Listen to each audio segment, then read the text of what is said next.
No depoimento de Batista Júnior, ex-comandante da Aeronáutica, ele diz que o ex-ministro da Justiça, Anderson Torres, expôs medidas que poderiam ser adotadas caso o presidente seguisse adiante com esta oposição ao resultado das eleições.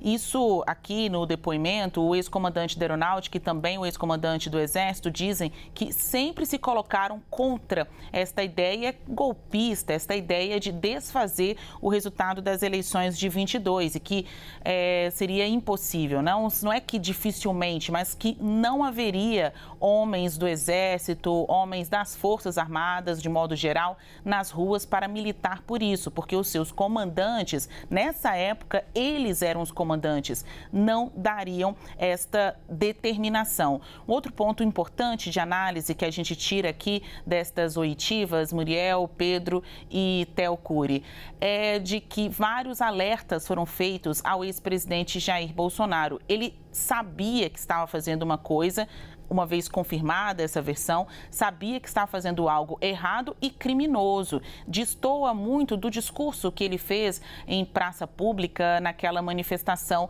na Avenida Paulista, em que afirmou que golpe não teria golpe dentro da Constituição, até naturalizando a possibilidade de ter tratado nessas conversas de um possível estado de defesa, estado de sítio, mas que isso seriam previsões constitucionais, portanto, legais. O que está explicado aqui é que durante estas reuniões foi apresentado ao ex-presidente Jair Bolsonaro que nada disso era constitucional, nada disso era legal, estava errado e seria, sim, crime, podendo até levar à prisão do ex-presidente Jair Bolsonaro. Tem um outro ponto que eu destaco, também me parece novo. Ainda no depoimento do ex-comandante da Aeronáutica, ele fala de uma pressão indevida que teria sofrido da deputada federal Carla Zambelli. Aqui, o ex-comandante diz que a deputada teria afirmado a ele: brigadeiro, o senhor não pode deixar o presidente Bolsonaro na mão. E que o ex-comandante, aí depoente, diz: deputada, entendi o que a senhora está falando e não admito que a senhora proponha qualquer ilegalidade. O depoente reportou tal fato, então, ao ex-ministro da Defesa, que na época era Paulo Sérgio de Oliveira, e que o ministro reportou, disse ao ex-comandante que foi abordado também pela deputada federal Carla Zambelli de forma semelhante. Neste momento, ao depoente foi cientificado que a Polícia Federal identificou no telefone celular de um outro investigado nesse caso, o Ailton Barros, diálogos realizados entre ele, Batista, e o general Braga Neto.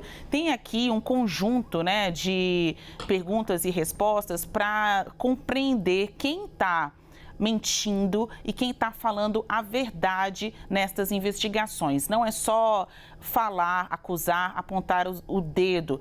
A Polícia Federal está cruzando as informações destes depoimentos também com cópias de mensagens, ligações, outras quebras de sigilo que foram autorizadas nessa investigação. O cerco vai fechando em torno do ex-presidente Jair Bolsonaro e também do seu núcleo de apoiadores. Tem um trecho bem importante e eu compreendo que os meus amigos também tenham destacado aí, do ex-comandante do Exército, Freire Gomes, porque ele conta ter deixado muito explícito ao ex-presidente Jair Bolsonaro que não iria aderir a uma tentativa de golpe no país, que esclarece que não negociou nenhum favor com qualquer pessoa. Perfeito, Basília. A gente segue dando uma olhada, então, em todos esses depoimentos que foram disponibilizados, que caíram, que derrubaram o sigilo. Para a gente seguir repercutindo agora com o Pedro Duran, existem vários outros pontos, Pedro Duran. A gente pode falar, inclusive, desse ponto da AGU, em que Jair Bolsonaro tenta, então, convenceu então a AGU a tentar achar um caminho para que ele consiga vencer as eleições, para que ele consiga se manter no poder. Um outro ponto que eu acabei de ver aqui, também naquela mesma página em que citam Carla Zambelli, também tem o ponto em que fala sobre Braga Neto. Ao se referir ao diálogo que ele estava tendo com Braga Neto, ele relata, o ex-comandante da Aeronáutica relata que ele vinha sofrendo pressão e que inclusive pediram para... Eles falaram assim, eu até vou abrir aspas aqui para falar: senta o pau no Batista Júnior, povo sofrendo, arbitrariedades sendo feitas e ele fechado na mordomia, negociando favores. Daí para frente, inferniza a vida dele e da família. É o que Braga Neto, portanto, teria se referido ao fato de que o ex-comandante da Aeronáutica não quis aderir à tentativa de golpe de Estado, portanto, ele estaria inclusive sofrendo ameaças. Esse é só um dos vários pontos que a gente segue lendo nesse depoimento, nessa oitiva. Nessas oitivas, estamos falando de 27 ao todo que foram disponibilizadas. Pedro. Bastante coisa, né, Muriel? Boa tarde para você, para Basília, para o Theo, para quem acompanha a gente aqui na CNN. Importantíssima a divulgação desses depoimentos para a gente poder entender qual é o papel ou qual foi o papel de cada um desses personagens nessa suposta trama golpista. E o general Freire Gomes, que tem um dos depoimentos mais contundentes daqueles que foram revelados até agora, tem uma série de falas, como a Basília colocou, em que deixa claro a resistência dele a esse plano de golpe. Uma delas, na página 19, se a gente colocar para vocês acompanharem aí, ela é muito simbólica porque ela fala especificamente que foi apresentada a Freire Gomes a minuta do golpe e que ela foi apresentada em reuniões em que estavam os outros chefes das Forças Armadas e também o então presidente Jair Bolsonaro.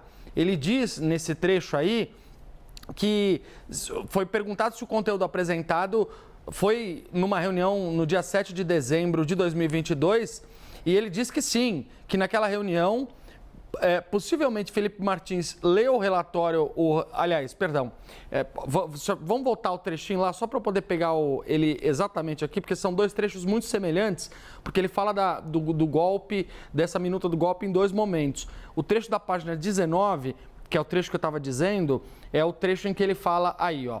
Indagado se o conteúdo apresentado nesse momento foi na reunião do 7 de dezembro, responde que sim, que na reunião possivelmente Felipe Martins leu o conteúdo aos presentes e depois se retirou do local, ficando apenas os militares, o ministro da Defesa e o presidente Bolsonaro. E que Bolsonaro informou para ele, para as outras pessoas que estavam presentes, que o documento estava em estudo e depois reportaria a evolução aos comandantes, que em outra reunião, essa já no Palácio da Alvorada, em uma data que não se lembra, o presidente Bolsonaro apresentou uma segunda versão do documento com a decretação de estado de defesa e a criação da Comissão de Regularidade Eleitoral, para o que era naquele momento apurar a conformidade e legalidade do processo eleitoral. E que nesta reunião estavam presentes os 3 comandantes das Forças Armadas e o depoente, o então ministro da Defesa, general Paulo Sérgio, que também estava ali, e Batista Júnior, afirmaram contundentemente suas posições contrárias ao conteúdo exposto, que não teria suporte jurídico para tomar essa atitude, mas que acredita, pelo que se recorda, que Almir Garnier, que era o chefe da Marinha, teria se colocado à disposição do plano do golpe. E aí vocês veem justamente nessa transição de página ele falando que se recorda que o almirante Garnier teria se colocado à disposição do presidente da República. Esse trecho é importante porque ele mostra a divergência ali dentro do comando das Forças Armadas. Então, o general Freire Gomes, que chefiava o Exército, dizendo que não toparia aquilo, e o almirante Garnier, na memória de Freire Gomes nesse depoimento, dizendo que estaria à disposição daquele plano golpista, ele que também confirma a minuta do golpe. Muriel.